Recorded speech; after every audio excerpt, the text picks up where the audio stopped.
Infrastructure and state finance, there are major improvements. I think roads was very much highlighted, roads and electricity and connectivity.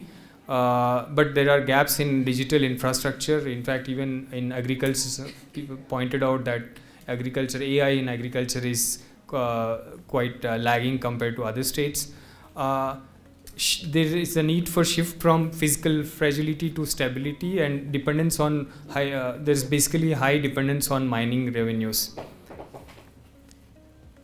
Skills and MSMEs, industry linkages, what is called as, even though you have industries and all, skill training often misaligned with labor market needs, and there are weak linkages with between industry, training institutions and MSMEs.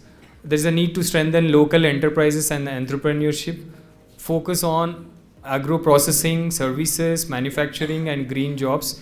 There is also a lot of focus, but it's a very broad point that there's a need for promoting MSMEs in this state, which also aligns with what Professor Ahluwalia said, that the downstream activities beyond mining and mining development, that needs to be strengthened.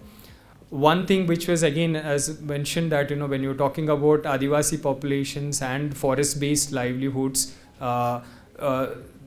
that is central to this, very important and central to this state, and therefore forest-based and non-farm livelihoods needs to be strengthened. The NTFP is critical for Adivasi livelihoods and incomes, and that needs to be strengthened, especially values especially their marketing infrastructure, marketing linkages, limited local processing and price realization. Because of that, you do not have market linkages, are also poor. Need for community-led enterprises and sustainable harvesting. And I think this is very much linked also to upholding the rights under FRA and PESA. Promoting right-based development discourse is very central to even their livelihoods, particularly in accessing NTFP or benefiting from NTFP and livelihoods.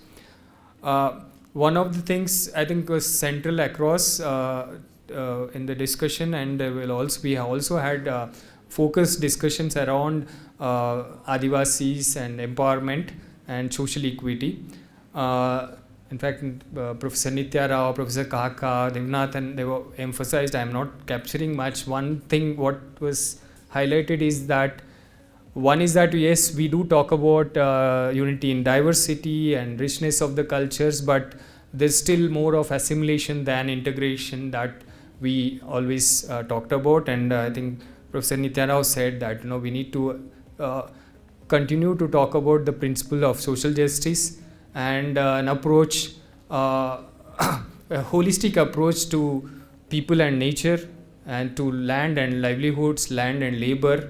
The equitable distribution of resources needs to be emphasized in the context of Adivasis in Jharkhand. And these communities are central to Jharkhand's identity and economy, and the rights-based discourse needs to continue.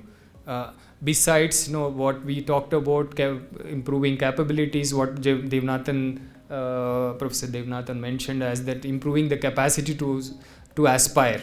So I think that has to go in hand with the rights-based discourse around PESA, FRA, and forest rights, other forest rights. Yeah.